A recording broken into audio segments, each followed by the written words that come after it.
ገንዘብ የኢትዮጵያ ብር የመግዛት አቅም መዳከም ወይም ደግሞ መቀነስ በአንዳንድ ወንጀሎች ላይ የቅጣት ፍትሃዊነት ወይም ደግሞ ተመጣጣኝ ያለ መሆን ችግር ታስተውሏል ወይም ደግሞ ታይቷል።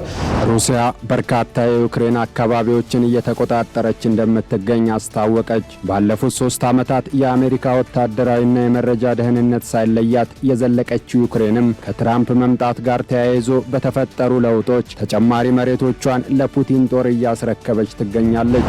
ኢራን በኒውክሌር ድርድር ጉዳይ የአሜሪካን ቡራኬ እንደማትሻ ድርድር ይደረግ እንኳ ቢባል ዋሽንግተን ቴህራንን በማታለል እንደማይሆን አያቶላህ አሊ ካሚኒ ተናግረዋል። የኢራኑ ሃይማኖታዊ መሪ አያቶላህ አሊ ካሚኒ ይህን ያሉት የአሜሪካው ፕሬዝዳንት ዶናልድ ትራምፕ በኒውክሌር መርሃ ግብሩ ላይ ሌላ ዙር ውይይት እንዲደረግ ጥሪ ላደረጉት ምላሽም ነው። ጋብቻ ሁለት ተቃራኒ ጾታዎች በዘላቂነት አብረው ለመኖር በማሰብ ቤተሰብ ለመስራት የሚያስችል ትልቅ ስርዓት ነው። ተጋቢዎች ወደ ጋብቻ ሕይወት ሲገቡ እስከ ለተሞታቸው ድረስ አብረው ለመኖር በማሰብ ቢሆንም በልዩ ልዩ ምክንያቶች ይለያያሉ። በተለይ ደግሞ በፍች ከፍች በኋላ የሚመጣው የንብረት ክርክርና የልጆች አስተዳደግ ነው። ጤና ይስጥልን የተወደዳችሁ ተመልካቾቻችን፣ ከሀገሬ ቴሌቪዥን ዕለታዊ ዜናዎችን ይዘን ቀርበናል። እሱ ባለው ጋሻው ዜናዎችን በማቅረብ በኩል አብሬያችሁ ቆይታ አደርጋለሁ። እናንተ የተወደዳችሁ ተመልካቾቻችንም እስከ ዜናችን ፍጻሜ ድረስ አብራችሁን እንድትቆዩ አክብሮታዊ ግብዣችን ነው። ቀዳሚ ወደምናደርገው ዜና አልፋለሁ። የፌዴራል ጠቅላይ ፍርድ ቤት የቅጣት አወሳሰን መመሪያን ለማሻሻል ረቂቅ አዘጋጅቷል። ረቂቁ ዳኞች በህሊናቸው አመዛዝነው እንዲወስኑ የተሰጣቸው መብት ላይ አዲስ ገደብ የሚጥል ነውም ተብሏል። ይህ ረቂቅ የገንዘብ ቅጣቶች ላይ ማሻሻያ የተደረገበት እንደሆነ ተነግሯል። ደምሰው ሽፈራው ተጨማሪውን አዘጋጅቷል። የፌዴራል ጠቅላይ ፍርድ ቤት ማሻሻያ ሳይደረግለት 10 ዓመት ያለፈውን የቅጣት አወሳሰን መመሪያ እያሻሻለ እንደሚገኝ ገልጿል። በማሻሻያው ውስጥ ከተካተቱት ጉዳዮች መካከል የዳኞችን ፍቅድ ስልጣን መገደብና የገንዘብ ቅጣት እርከኖች ላይ የገንዘብ ጭማሪ ማድረግ ነው። የፌዴራል ጠቅላይ ፍርድ ቤት የተሻሻለውን ረቂቅ የቅጣት አወሳሰን መመሪያ ከባለድርሻ አካላት ጋር ውይይት ተደርጎበታል። ፍርድ ቤቱ ባዘጋጀው ረቂቅ መመሪያ ላይ ዳኞች ከሕጉ በተጨማሪም በራሳቸው አመዛዝነው እንዲፈርዱ ይሰጣቸው የነበረው መብት ለዳኞች የአምባገነንነት ስልጣን እየሰጠ ነው በሚል እሳቤ ገደብ እንዲኖረው ተደርጓል። በዚህ ስልጣን ዙሪያ ተቃራኒ ሀሳቦች ይነሳሉ። እንደምታውቁት የተፈቀደ ነው፣ በሕግ የተፈቀደ ነው ስልጣኑ። ነገር ግን በሌላ በኩል ደግሞ ሊያሳካል ወይም ሊደርስበት ያሰበውም ግብ አለ። ስለዚህ ፍቅድ ስልጣን ምንም አይነት ገደብ የሌለው ተደርጎ ይወሰዳል። ዓላማውም ሕግ አውጪው በዝርዝር ሊወስነው ያልቻላቸውን ነገሮች በዳኞች እንዲወሰን ለማስቻል ነው። ከዚህ አንጻር ፍትህን ለማረጋገጥ ከሚሰጠው ዋስትና አንጻር በአግባቡ ሊጠበቅ በአግባቡ ለዳኞች ዋስትና ተሰጥቶት ሊተገበር የሚገባው ነው ስልጣን የሚል እምነት አለ። በሌላ በኩል ይሄ ስልጣን ገደብ ከሌለው አምባገነናዊነትን ያሰፍናል። በወጥነት ካልተተገበረ ደግሞ ፍትህን ለማስፈን የታሰበውን ዓላማ አያሳካም የሚል ትችት ይቀርባል። ከዚህ ቀደም የዳኞች ፍቅድ ስልጣን እስከ 5 ዓመት የሚደርስ እስራት የመወሰን መብት የሚሰጣቸው ነበር። በማሻሻያው መሰረትም ይህ ስልጣን ወደ 4 ዓመት ዝቅ እንዲል ተደርጓል። እንደየደረጃው ባሉ ውሳኔዎች ላይ የነበራቸው መብትም 15 በመቶ እንዲቀነስ ተደርጓል። በተለይ ከእርከን 16 በኋላ ባለው ማለት ነው ከ20% ወደ 15% ፍቅድ ስልጣን ወይም ደግሞ በተለምዶ በእንግሊዝኛ አጠራር ሬንጅ የምንለው ማስተካከያ ተደርጎበታል። በቀድሞ የቅጣት አወሳሰን መመሪያ ትልቁ ፍቅድ ስልጣን በ5 ዓመት ሲሆን በእርከን 39 ላይ የነበረው ማለት ነው። በአሁኑ በእኛ አሁን ባዘጋጀነው ረቂቅ የቅጣት አወሳሰን መመሪያ ትልቁ ፍቅድ ስልጣን ወደ 4 ዓመት እንዲወርድ አድርገናል። ስለዚህ በደረጃው በየደረጃው ባሉ ፍቅድ ስልጣኖች ላይ የነበረውን የልዩነት ወደ ከ15% ጀምሮ ወደ ታች እያጠበብን መተናል። ረቂቅ ማሻሻያው ከዳኞች ፍቅድ ስልጣን በተጨማሪ በፍርድ ቤት የሚወሰኑ የገንዘብ ቅጣቶች ላይ ማሻሻያ የተደረገበት ነው። ማሻሻያውም ያስፈለገው የገንዘብ የመግዛት አቅም እየተዳከመ በመሄዱ ምክንያት እንደሆነ ተገልጿል። ይህንንም ተከትሎ በፍርድ ቤት እየተወሰኑ ያሉ የገንዘብ ቅጣቶች ፍትሐዊ እንዳይሆን አድርጎታል በሚል ቅሬታዎች ሲቀርብበት እንደነበረ የተገለጸ ሲሆን በዚህም ምክንያት በፍርድ ቤት የተላለፉ ውሳኔዎች ተግባራዊ እየተደረጉ እንዳልነበረ ተነግሯል። አዲሱ ረቂቅ መመሪያ የገንዘብ የመግዛት አቅም መዳከም እንዲሁም ሌሎች ሁኔታዎችን ከግምት ውስጥ በማስገባት በእያንዳንዱ የገንዘብ ቅጣት እርከኖች ላይ የ50 በመቶ የገንዘብ ጭማሪ አድርጓል። የዳሰሳ ጥናት እንዳረጋገጥ ነው በተለያዩ ወንጀሎች ላይ መመሪያው ተግባራዊ መደረግ ከጀመረ ከ10 ዓመት በላይ የቆየ በመሆኑ የገንዘብ የኢትዮጵያ ብር የመግዛት አቅም መዳከም ወይም ደግሞ መቀነስ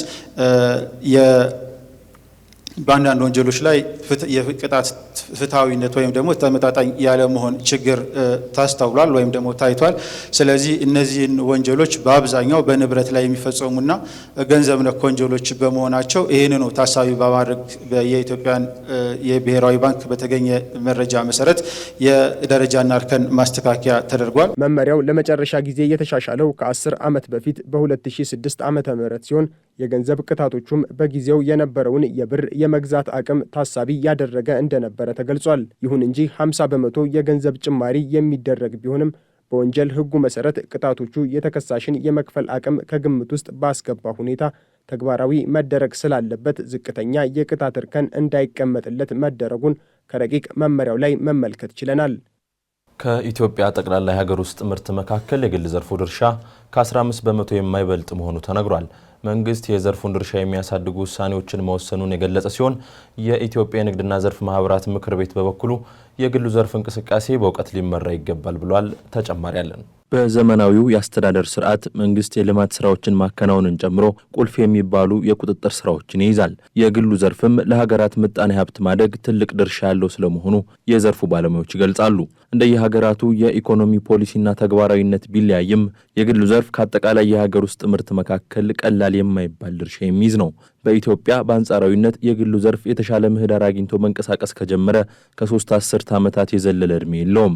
ዛሬ ላይ የግሉ ዘርፍ ከአጠቃላይ የሀገር ውስጥ ምርት 15 በመቶ ያህሉን ብቻ የሚሸፍን ነው የሚሉት የኢትዮጵያ የንግድና ዘርፍ ማህበራት ምክር ቤት ዋና ጸሐፊ ዶክተር ቀናኒሳ አለሚ፣ ይህም ዝቅተኛ የሚባል መሆኑን ያነሱት። ይህ የሆነበትን ምክንያት የሚያስረዱት ዋና ጸሐፊው መነሻው የኢኮኖሚ ፖሊሲ አቅጣጫ መሆኑን ጠቅሰዋል። የግሉ ዘርፍ በኢትዮጵያ ጂዲፒ ወይ ኢኮኖሚ ውስጥ በአጠቃላይ ወደ 15% አካባቢ ነው። ይሄ ማለት የግሉ ዘርፍ በኢትዮጵያ ኢኮኖሚ ውስጥ በቂውን ነው ደግሞ የሚገባውን ስፍራ ይዟል ማለት አይደለም። ለዚህ ደግሞ ምክንያት የሆነው ባለፉት ጊዜያት ስንከተል የነበርነው የኢኮኖሚ ፍልስፍና ወይ ደግሞ የኢኮኖሚ መርህ የዴቨሎፕመንታሊዝም ወይ ደግሞ ልማታዊ መንግስት የሚል ስለሆነ ይሄ ልማታዊ መንግስት የግሉን ዘርፍ ወደ ኋላ አድርጎ መንግስትን ነው ወደፊት ለፊት እያመጣ ያለው ማለት ነው። ስለዚህ ለዛ ነው የግሉ ዘርፍ በኢኮኖሚ ውስጥ ሲግኒፊካንትሊ የሚገባውን ቦታ አልያዘም። የግሉ ዘርፍ በሀገር ምጣኔ ሀብት ላይ ያለውን ሚና ማሳደግ የሚያስችሉ የህግ አግባቦች ተፈጥረዋል የሚሉት የንግድና ቀጠናዊ ትስስር ሚኒስትር ዴኤታዋ ያስሚን ወሃብ ረቢ ለሀገር ውስጥና ለውጭ ባለሀብቶች ግንዛቤ መፍጠር ስራ እየተከናወነ መሆኑን ጠቁመዋል። ከመጋቢት 4 እስከ 8 ቀን 2017 ዓ.ም ድረስ በአዲስ አበባ ኤግዚቢሽን ማዕከል የሚካሄደው 14ኛው አዲስ ቻምበር የንግድ ትርኢት መሰል ግንዛቤ የሚፈጠርበት ስለመሆኑም አንስተዋል። በኢኮኖሚው ዘርፍ ተግባራዊ የተደረገው የሪፎርም ስራ ውጤት የማስገኘት አቅም ያለው ስለመሆኑም ነው የተነገረው። ከዚህ በፊት ዝግ የነበሩ የንግድ ዘርፎች ለውጭ ኢንቨስተሮች ጭምር ክፍት ተደርገው አስፈላጊውን በልማታችን ላይ ያለውን የኢኮኖሚ እድገት ለማስቀጠል በሚያስችል መልኩ የተከናወኑ እንደሆነ ይፋ በማድረግ በፓናል ዲስከሽኖች ላይ ግንዛቤም ጭምር እንዲፈጠር ሀሳቦችን ለማንሸራሸር የሚያስችል መድረክም እንደሚሆን ይጠበቃል። መንግስት ያደረገው ሪፎርም የሆም ግሮን ኢኮኖሚክ ሪፎርም እና ኢኮኖሚክ ኦፕን አፑ የግሉን ዘርፍ በኢኮኖሚ ውስጥ የተሻለ ቦታ እንዲያገኙ የግሉን ዘርፍ ፊት ለፊት ያመጣ ስለሆነ ለሚቀጥሉት ጊዜያት የግሉ ዘርፍ ከዚህ የበለጠ በኢኮኖሚ ውስጥ ሚና ይኖረዋል ብለን ተስፋ እናደርጋለን።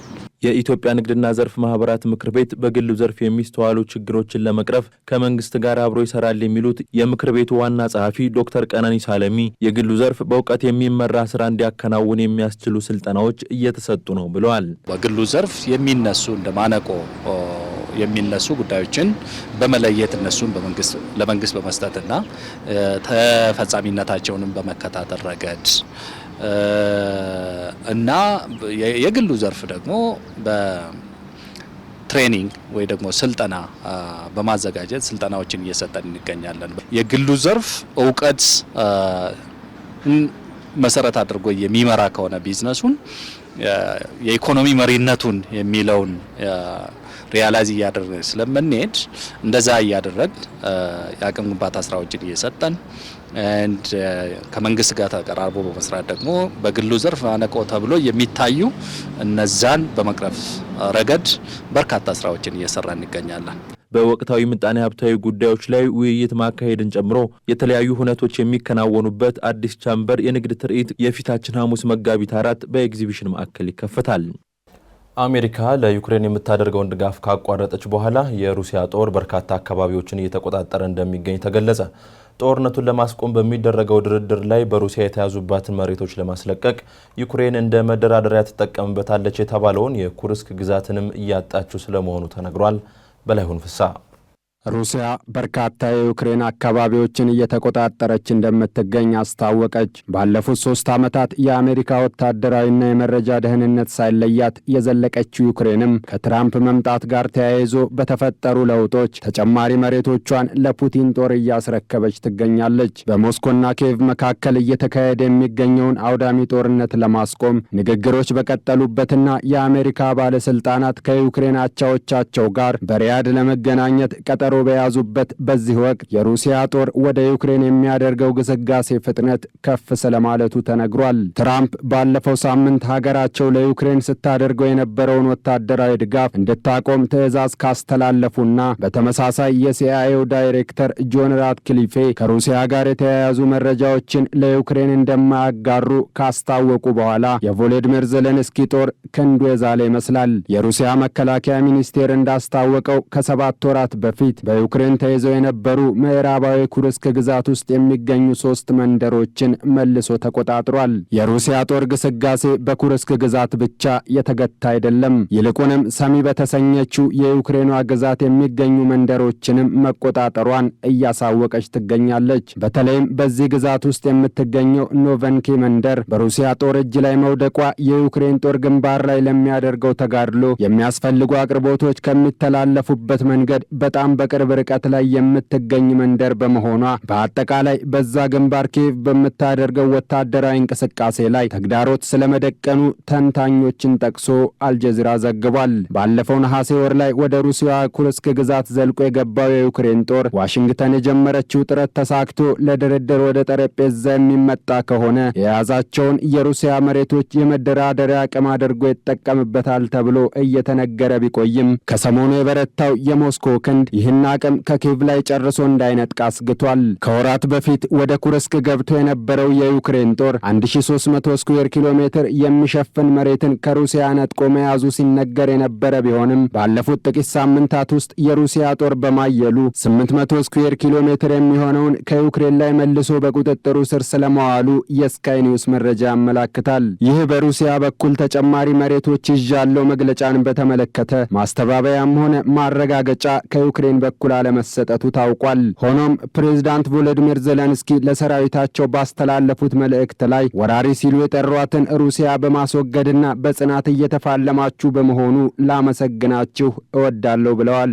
ዜሌንስኪ አክለው ዲፕሎማሲ ጠንካራ የሚሆነው በጦር ግንባሮች ላይ ጠንካራ መሆን ሲቻል ብቻ ነው ያሉ ሲሆን የዩክሬን ጦር በግንባሮች እያደረገ ከሚገኘው ተጋድሎ ጋር የሚጣጣም ዲፕሎማሲያዊ ስኬት ለማግኘት እኛም አቅማችንን በሙሉ እየተጠቀምን እንገኛለን ሲሉ መናገራቸውን የአልጀዚራ ዘገባ ጠቁሟል። ይህ በእንዲህ እንዳለ ከሁለተኛው የዓለም ጦርነት በኋላ በአውሮፓ እየተደረገ የሚገኘውን ጦርነት ለማስቆም አሜሪካ የሩሲያ ባለስልጣናትን በማግኘት የጀመረችው ጥረት ቀጥሎ በነገው ዕለት የሌላኛዋን የጦርነቱ አካል የዩክሬን ባለስልጣናትን በሳውዲ አረቢያዋ የወደብ ከተማ ጅዳ ለማግኘት ቀጠሮ መያዟ ተነግሯል። በአሜሪካ በኩል ውጭ ጉዳይ ሚኒስትሩ ማርኮ ሩቢዮ የሚመሩት የባለስልጣናት ቡድን ውይይቱ ላይ እንደሚገኝ የተገለጸ ሲሆን በዩክሬን በኩል በአንጻሩ ፕሬዝዳንቱ ቮሎዲሚር ዜሌንስኪን ጨምሮ ውጭ ጉዳይ ሚኒስትሩ አንድሪ ሲቢሃ፣ መከላከያ ሚኒስትሩ ሩስተም ኡሜሮቭ እና የፕሬዝዳንት ጽሕፈት ቤቱ ዋና ኃላፊ የሆኑት አንድሪ የርማክ እንደሚገኙ አሶሺየትድ ፕሬስ ዘግቧል። በጅዳ ይከናወናል የተባለውን ውይይት በተመለከተ ፍሬያማ ቆይታ ለማድረግ ቁርጠኛ መሆናቸውን ዜሌንስኪ ተናግረዋል። ፕሬዝዳንቱ ከውይይቱ ቀን ቀደም ብለው ከሳውዲው ልዑል ሙሐመድ ቢን ሳልማን ጋር ተገናኝቶ ለመ ለመወያየት በዛሬው ዕለት ወደ ሪያድ ማቅናታቸውም ተገልጿል። ባለፉት የጦርነቱ ጊዜያት ከባይደን አስተዳደር ሲጎርፍላት በነበረው ሁለንተናዊ ድጋፍ ዩክሬን የሩሲያን ጠንካራ ክንዶች ተቋቁማ የዘለቀች ቢሆንም ከትራምፕ ዳግም ወደ ነጩ ቤተ መንግስት መመለስ ጋር ተያይዞ ነገሮች ተለውጠዋል። ምንም እንኳን አውሮፓውያኑ ከኬቭ ጎን መቆማቸውን ቢቀጥሉም አሜሪካዊቶቹን ክፍተት በመሙላት ረገድ በብዙ ርቀት ላይ መገኘታቸው የጦርነቱን የኃይል ሚዛን በአጭር ቀናት ውስጥ እየለወጠው ይገኛል። ህብረቱ በ2025 ለዩክሬን ድጋፍ ያጸደቀው ገንዘብ 31.6 ቢሊዮን ዶላር መሆኑን ያስታወሰው ራዲዮ ፍሪ ኢሮፕ አሜሪካ ሙሉ በሙሉ ድጋፏን ማቋረጧን ተከትሎ በእርሷ እንዲሸፈን የተያዘው የ30 ቢሊዮን ዩሮ ድጋፍ ክፍተት እንደሚኖር ጠቁሟል። በዚህም የዜሌንስኪ መንግስት ጦርነቱን ለማቆም ቃል ገብቶ የመጣው የትራምፕ አስተዳደር ባቀረበው የድርድር ጠረጴዛ ላይ መሰየም ግዴታ ሆኖ ቀርቧል። አሜሪካ ለኢራን ያቀረበችውን የድርድር ሐሳብ እንደማይቀበሉ የኢራን ሃይማኖታዊ መሪ አያቶላህ አሊ ካሚኒ ተናገሩ። መሪው የዶናልድ ትራምፕ ጥሪ እንደተለመደው ተጨማሪ ማዕቀቦችን ለመጣል ያለመ ነው ሲሉ ገልጸዋል። አስናቀማናዬ ኢራን በኒውክሌር ድርድር ጉዳይ የአሜሪካን ቡራኬ እንደማትሻ ድርድር ይደረግ እንኳ ቢባል ዋሽንግተን ቴህራንን በማታለል እንደማይሆን አያቶላህ አሊ ካሚኒ ተናግረዋል። የኢራኑ ሃይማኖታዊ መሪ አያቶላህ አሊ ካሚኒ ይህን ያሉት የአሜሪካው ፕሬዝዳንት ዶናልድ ትራምፕ በኒውክሌር መርሃ ግብሩ ላይ ሌላ ዙር ውይይት እንዲደረግ ጥሪ ላደረጉት ምላሽም ነው። ካሚኒ እንደሚሉት አሜሪካ በእርግጥም የእውነተኛ ድርድር ፍላጎት ያላት ሳይሆን በቴህራን ላይ ፍላጎቷን ለመፈጸም ነው።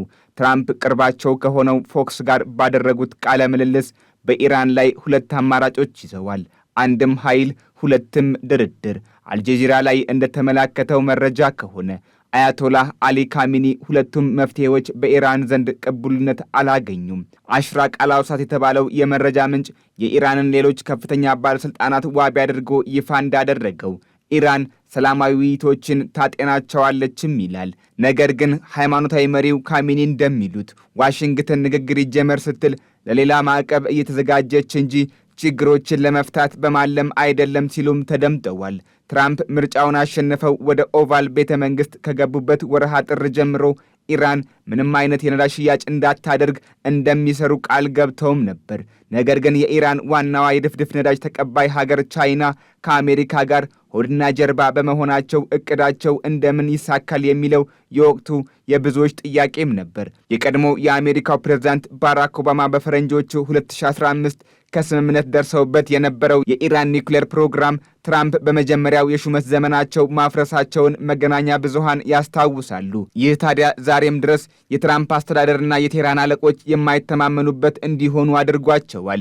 በመንግስታቱ ድርጅት የኢራን መልእክተኛ ኢራን ሰላማዊ ያለችውን ኒውክሌር ፕሮግራሟን እንድታቆም መደራደር ከቶ አይቻልም ሲሉ ተናግረዋል። ከዚህ በመለስ ባሉ ነገሮች ላይ ለመምከር ሀገራቸው አታመነታም በማለት መናገራቸውንም አሶሺየትድ ፕሬስ ዘግቦታል።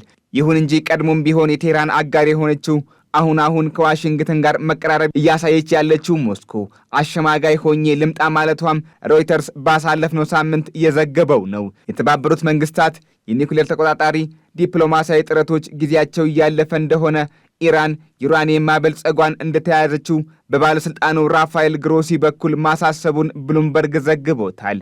ከጦር መሳሪያነት በመለስ ላሉ አገልግሎቶች ከሚያስፈልገው መጠንና የመብላላት ደረጃ ተሻግሯል የሚለው ዓለም አቀፉ አቶሚክ ኃይል ተቆጣጣሪ ይህ የኢራን ዩራኒየም የተብላላበት መጠን ከፍተኛ መሆኑ ወደ አስፈሪነት አድጓልም ይላል። ኢራን እያበለጸገች ያለችውን ኒውክሌር አንድ ጊዜ ለሰላማዊ ጉዳይ የሚውል ሌላ ጊዜ በተቃርኖ እስራኤልና አሜሪካን ለማስፈራራት ትጠቀምበታለች ሲል በአልጀዚራ ላይ ሰፍሯል። ዩኤስ ቱዴይ ላይ እንዳለው መረጃ ደግሞ ኢራን የምታለማው ተምዘግዛጊ ሚሳኤሎችን ቢሆኑ ራሷን ለመከላከል የምትጠቀምባቸው እንደሆነ ስትገልጽ፣ አሜሪካ፣ እስራኤልና የመሳሰሉት የምዕራቡ ሀገራት መካከለኛው ምስራቅንም ይሁን ዓለምን ለማወክ በሚል ይወነጅሏታል። በዚህ ውዝግብ ውስጥ ያለችው ኢራን ወዳጆቿ ከሆኑት ከሩሲያና ቻይና ጋር የባህር ላይ ወታደራዊ ልምምድ መጀመራቸውንም ሲኤንኤን ላይ ተመላክቷል። ሴኩሪቲ ቤልት 2025 የተሰኘው የሦስቱ ሀገራት ልምምድ ለ5ኛ ጊዜ የሚደረግም ነው። ሲኤንኤን ተንታኞችን ዋቢ አድርጎ እንዳስነበበው ሦስቱ ፈላጭ ቆራጭ የተባሉት መንግስታቶች የሚያደርጉት ልምምድ አሜሪካ ከምዕራቡ ጋር ታደርግ የነበረውን የጦር ልምምድ ሚዛን ለማስጠበቅ የተደራጁ እንደሆነም ይገልጻል። የሦስቱን ሀገራት ልምምድ አስመልክቶ ከጋዜጠኞች ጥያቄ የቀረበላቸው የአሜሪካው ፕሬዝዳንት ዶናልድ ትራምፕ አሜሪካ ሦስቱም ሀገሮች በጅምላ ካላቸው የጠነከረ ክንድ ያላትና የሚያሳስባት እንዳልሆነ ምላሽ ሰጥተዋል። ይሁን እንጂ የአሜሪካ እንደራሴዎች የሀገራቱን ጥምረት የአምባገነኖች ማህበር ሲሉ በመጥራት አሳሳቢ እንደሆነ ሳይገልጹም አልቀረም። ከ6 አስርተ ዓመታት ገደማ በፊት ራሷ አሜሪካ ድጋፏን በመስጠት የኒውክሌር ባለቤት ያደረገቻት ቴህራን ዛሬ በተለይም በምዕራቡ ስጋት ናት በሚል እየተፈረጀች ትገኛለች። ፍራንስ 24 ላይ እንዳለው መረጃ ኢራን ቀድሞውኑም የአቶሚክ ፊዚክስ ባለሙያዎቿን ጥናት እንዲያደርጉ አሰማርታቸውም ነበር። 37ኛው የአሜሪካው ፕሬዝዳንት ሪቻርድ ኒክሰን የአሜሪካን ባለሙያዎች ለኢራናውያን የኒውክሌር ትምህርት እንዲሰጡ የላኩ የወቅቱ መሪ እንደነበሩም ቲአርቲ ወርልድ ላይ ሰፍሯል። ሀገሬ ዜና እንደቀጠለ ነው። የተወደዳችሁ ተመልካቾቻችን፣ አሁን ደግሞ ወደ አጫጭር መረጃዎች እናልፋለን። የተባበሩት መንግስታት ድርጅት ከሰብአዊ መብት ጋር በተገናኘ ካቀረባቸው 316 ምክረ ሀሳቦች መካከል 265ቱን ሙሉ በሙሉ መቀበሉን ፍትህ ሚኒስቴር አስታወቀ። ኢትዮጵያ ሀገር አቀፍ የሰብአዊ መብት ሪፖርቷን ለተባበሩት መንግስታት ማቅረቧን ያስታወሰው ሚኒስቴሩ በዚሁ ሪፖርት መሰረት የቀረቡ 265 ምክረ ሀሳቦችን ነው መቀበሉን በማህበራዊ ትስስር ገጹ ያስታወቀው። ይሁንና ሚኒስቴሩ ስለቀረቡት ምክረ ሀሳቦች ዝርዝር መረጃ አላጋራም። በተለያዩ ጊዜያት የሚሰጡ ምክረ ሀሳቦችን ተግባራዊ ለማድረግ እንዲሁም የተሟላ የሰብአዊ መብት ሪፖርትን ለማዘጋጀት የሚያስችል ብሔራዊ የሰብአዊ መብቶች መከታተያ የመረጃ ቋት መዘጋጀቱም ተነግሯል። ባለፉት 7 ወራት ከእብድ ውሻ በሽታ ጋር በተገናኘ ከ30 በላይ ሰዎች ህይወታቸው እንዳለፈ የአማራ ክልል ህብረተሰብ ጤና ኢንስቲትዩት አስታወቀ። በየሳምንቱ ከ100 በላይ ሰዎች በእብድ ውሻ በሽታ ተጋላጭ እንደሆኑም ተመላክቷል። በበሽታው የሚጠቁ ሰዎች ቁጥር ከጊዜ ወደ ጊዜ ከፍ እያለ መሆኑም የተጠቆመ ሲሆን የህብረተሰብ ጤና ችግር እየሆነ መጥቷል ሲል ኢንስቲትዩቱ አስታውቋል። ውሾችን በጊዜ አለማስከተብና ህብረተሰቡ ለክትባት ያለው ግንዛቤ አነስተኛ መሆን እንዲሁም በክልሉ ያለው የጸጥታ ሁኔታ ችግሩ እንዲባባስና የቅድመ መከላከል ስራዎች እንዳይሰሩ እንዳደረገም የኢንስቲትዩቱ የአንድ ጤና ምልከታ ማስተባበሪያ ባለሙያዎች ቡድን ሰብሳቢ አቶ ሀብታሙ አለባቸው ለሀገሬ ቴሌቪዥን ተናግረዋል።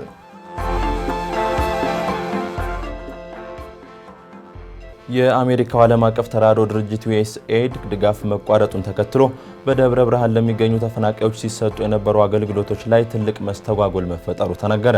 በደብረ ብርሃን ከተማ ቻይና ካምፕ ተብሎ በሚጠራው አካባቢ በሚገኘው የተፈናቃዮች መጠለያ ውስጥ ከዩኤስኤድ ጋር በትብብር ይሰሩ የነበሩ በርካታ ድጋፍ ሰጪ ተቋማት መጠለያውን ለቀው መውጣታቸውን አንድ ስማቸው እንዳይጠቀስ የፈለጉ የተፈናቃይ መጠለያው አስተባባሪ ለሀገሬ ቴሌቪዥን ገልጸዋል። ላብነትም በመጠለያው ለተፈናቃዮች የጤና አገልግሎት ያቀርብ የነበረ የሕክምና ቡድን ለቆ መውጣቱን ያነሱት አስተባባሪው በዩኤስኤድ ድጋፍ በመጸዳጃ ቤት ንጽህናና ሕክምና ላይ የሚንቀሳቀስ ጎል የተባለ ሌላ ድርጅት ስራ በማቆሙ መጸዳጃ ቤቶቹ ሞልተው እያፈሰሱ ነው ሲሉ አስረድተዋል። በድርጅቱ ድጋፍ ይንቀሳቀሱ የነበሩ ሌሎች ከስነ ተዋልዶ ጤና እንዲሁም ከሕክምና ጋር የተገናኙ ፕሮጀክቶች በመቋረጣቸውም በተፈናቃዮቹ ላይ ትልቅ የሚባል ጫና መፈጠሩን ለጣቢያችን ተናግረዋል።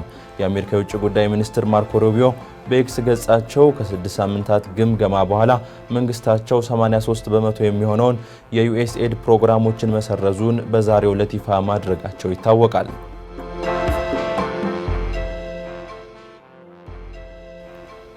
የሶሪያ የጸጥታ ኃይሎች ከስልጣን የተነሱት የበሽር አልአሳድ ታማኝ ኃይሎች የሚጠቀሙበትን ድብቅ የጦር መሳሪያዎችና ጥይቶች መያዙን የሀገር ውስጥ ጉዳይ ሚኒስትሩ ተናገሩ። ሚኒስትሩ አክለውም በማዕከላዊ ሶሪያ በሆምስ ሰሜናዊ ገጠራማ አካባቢ ከከፍተኛ ፍተሻና ምርመራ በኋላ የጦር መሳሪያዎችንና የተለያዩ ጥይቶችን የያዘ መጋዘን በቁጥጥር ስር ውሏል ሲሉ ተናግረዋል። ሚኒስትሩ አክለውም የጸጥታ ኃይሎች ጥይቱን በመውረስ አስፈላጊውን ሕጋዊ እርምጃ ወስደዋል ቢሉም ተጨማሪ ማብራሪያ ሳይሰጡ ቀርተዋል ሲል ሚድል ኢስት ሞኒተር ዘግቧል።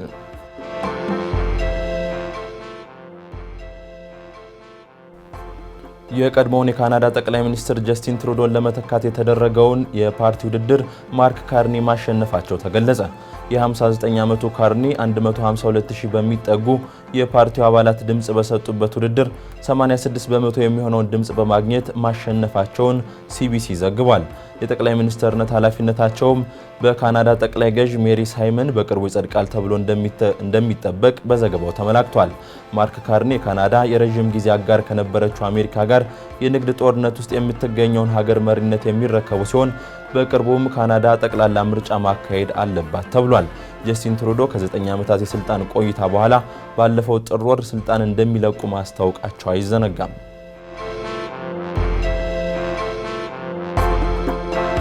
በኢትዮጵያ በስፋት ከሚታወቁ የእስክርቢቶ ምርቶች መካከል አንዱ የሆነውን ቢክ እስክርቢቶን በኢትዮጵያ ለማምረት ከስምምነት ላይ መደረሱ ተነግሯል።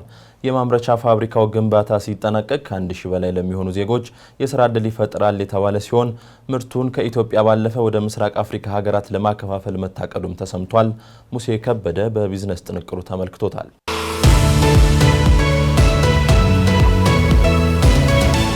ቢክ እስክርቢቶን በብቸኝነት ከውጭ ሲያስገባና ሲያከፋፍል የቆየው አልሳም ኃላፊነቱ የተወሰነ የግል ማህበር ቢክን በሀገር ውስጥ ለማምረት መገኛውን በኬንያ ካደረገው ቢክ ኢስት አፍሪካ ሊሚትድ ጋር ስምምነት ላይ ደርሷል። በኢትዮጵያ ለበርካታ ዓመታት ጥቅም ላይ ሲውል የቆየውን ቢክ እስክርቢቶን በሀገር ውስጥ ለማምረት የሚያስችለውን ፋብሪካ ግንባታ ሲያጠናቅቅም ለ1000 ሰዎች የስራ ዕድል ይፈጥራል ተብሎ እንደሚጠበቅም ተገልጿል። የአልሳም ኃላፊነቱ የተወሰነ የግል ማህበር ዋና ስራ አስፈጻሚ አቶ ካሚል ሳቢር ድርጅታቸው የማምረቻ ፋብሪካውን በማቋቋምና በማምረት ኢስት አፍሪካ ሊሚትድ በአንጻሩ ብራንዲንግንና የምርት ጥራትን በመቆጣጠር በጋራ ለመስራት ከስምምነት ላይ መድረሳቸውን ተናግረዋል። የማምረት ሂደቱ ሲጀመር ምርቱን ከኢትዮጵያ ባሻገር ወደ ምስራቅ አፍሪካ ሀገራት ጅቡቲ፣ ሶማሊያና ኤርትራ ለማከፋፈል መታቀዱን ማብራርተዋል። በአሁኑ ጊዜ ከአስፈላጊ ንግግሮችና ድርድሮች በኋላ ኬንያ ከሚገኘው ቢክ ኢስት አፍሪካ ሊሚትድ ጋር የቢክ እስክርቢቶ ማምረትን ማከፋፈልን በተመለከተ በዋና ዋና የውል ጭብጦች ላይ ስምምነት ላይ የደረስን በመሆኑ የማምረቻ ፋብሪካውን እኛ አቋቁመን ልናመርትና አንድ ላይ የብራንዱን ባለቤት በመሆን የምርቱን ጥራት ሊቆጣጠሩ ተግባብተን እነሆ ይህንን ፊርማችንን አጽንተናል። የማምረቱን የማከፋፈሉን ተግባር ዋነኛ ስራችን ሆኖ የምርቱ ስርጭትን ለምስራቅ አፍሪካ ሀገሮች ኢትዮጵያን ጨምሮ ጅቡቲ፣ ሶማሊያና ኤርትራ ይሆናል። የቢክ እስክርቢቶ በኢትዮጵያ ውስጥ መመረት በአካባቢው ካለው የገበያ ስፋት አንጻር ሁለታችንም የተወያየን ወገኖች ተጠቃሚዎች የሚያደርገን ሲሆን ለሀገራችን የቴክኖሎጂ ሽግግር ይፈጥራል፣ የውጭ ምንዛሪ ያስገኛል፣ ለዜጎች የስራ ዕድል ይፈጥራል። የኢትዮጵያ ኢንቨስትመንት ኮሚሽን ኮሚሽነር ዶክተር ዘለቀ ተመስገን በበኩላቸው በተለይም በኢትዮጵያ ኢንቨስትመንት እንቅስቃሴ የግል ዘርፉን ሚና ለማሳደግ ጥብቅ የነበሩ ኢንቨስትመንት ሕጎችን ከማሻሻል ጀምሮ የተለያዩ ስራዎች ሲሰሩ ቆይተዋል ብለዋል። ቢክ እስክርቢቶ ፋብሪካን በኢትዮጵያ ለማቋቋም መታቀዱ ብልህ ውሳኔ መሆኑን ያነሱት ኮሚሽነሩ የውጭና ሀገር ውስጥ ባለሀብቶች በሀገር ውስጥ ኢንቨስትመንት እንዲሰማሩ ማበረታታት አንዱ የተቋማቸው ኃላፊነት እንደመሆኑ ድጋፋቸው እንደሚያጠናክሩም ቃል ገብተዋል። የኢንቨስትመንት ሕጋችንን ለማሻሻል ጠንካራ ተግባራት ተከናውነዋል። በተለይም የሕግ ዘርፉ በኢትዮጵያ ኢኮኖሚ ላይ ያለውን ተሳትፎ ለማሳደግ የሚሰሩ ስራዎች ቀጥለዋል። ከዚህ ቀደም ለውጭ ባለሀብቶች ምቹ ያልነበሩ ጥብቅ ኢንቨስትመንት አካሄዶችንና የንግድ ስርዓቶችን ክፍተት በማድረግ ባለሀብቶች ራሳቸውን ጠቅመው ኢትዮጵያን እንዲያሳድጉ ምቹ ሁኔታ ለመፍጠር እየተሰራ ነው። የውጭና የሀገር ውስጥ ባለሀብቶችን የማበረታታት ግዴታ ያለበት ኮሚሽናችንም በቀጣይ በኢትዮጵያ ኢኮኖሚ የተሳለጠና ምቹ ኢንቨስትመንት እንቅስቃሴ እንዲኖራቸው የማያቋርጥ ክትትልና ድጋፍ የሚያደርግ ይሆናል። በዚህ ስምምነት ላይ በአካል ተገኝተን ምስክር መሆን ስለቻልንም ደስተኞች ነን።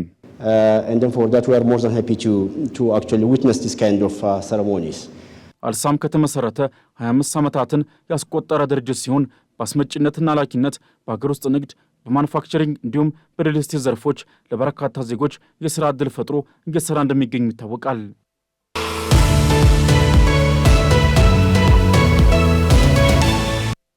ጋብቻ ከመፈጸሙ በፊት ባል የሚስትን የግል ንብረት፣ ሚስት ደግሞ የባልን የግል ንብረት እንዳይጋሩ ለማድረግ ውል ሲፈጽሙ ይስተዋላል። ስለ ጋብቻ ውል ሕጉ ምን ይላል? ጠበቃው እንዲህ ይነግረናል።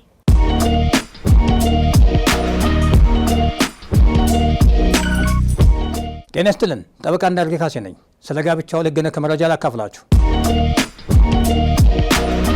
ጋብቻ ሁለት ተቃራኒ ጾታዎች በዘላቂነት አብረው ለመኖር በማሰብ ቤተሰብ ለመመስረት የሚያስችል ትልቅ ስርዓት ነው። ተጋቢዎች ወደ ጋብቻ ሕይወት ሲገቡ እስከ ዕለተ ሞታቸው ድረስ አብረው ለመኖር በማሰብ ቢሆንም በልዩ ልዩ ምክንያቶች ይለያያሉ።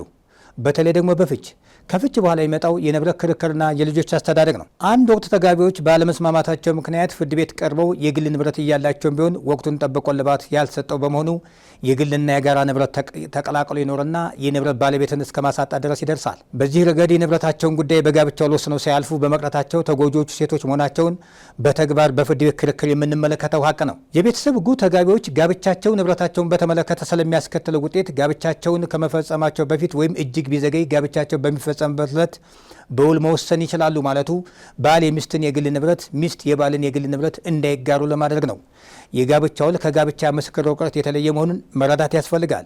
የጋብቻ ምስክር ወረቀት ተጋቢዎች ባልና ሚስት ለመሆናቸው በመንግስት ተቋም ተረጋግጦ የሚሰጥ ሰነድ ሲሆን ይዘቱም ተጋቢዎች እያንዳንዳቸው ሁለት ምስክሮች በማቅረብ ጋብቻው የፈጸሙ መሆኑን ቀንና ዓመተ ምሕረት የሰፈረበት ህጋዊ ሰነድ ነው።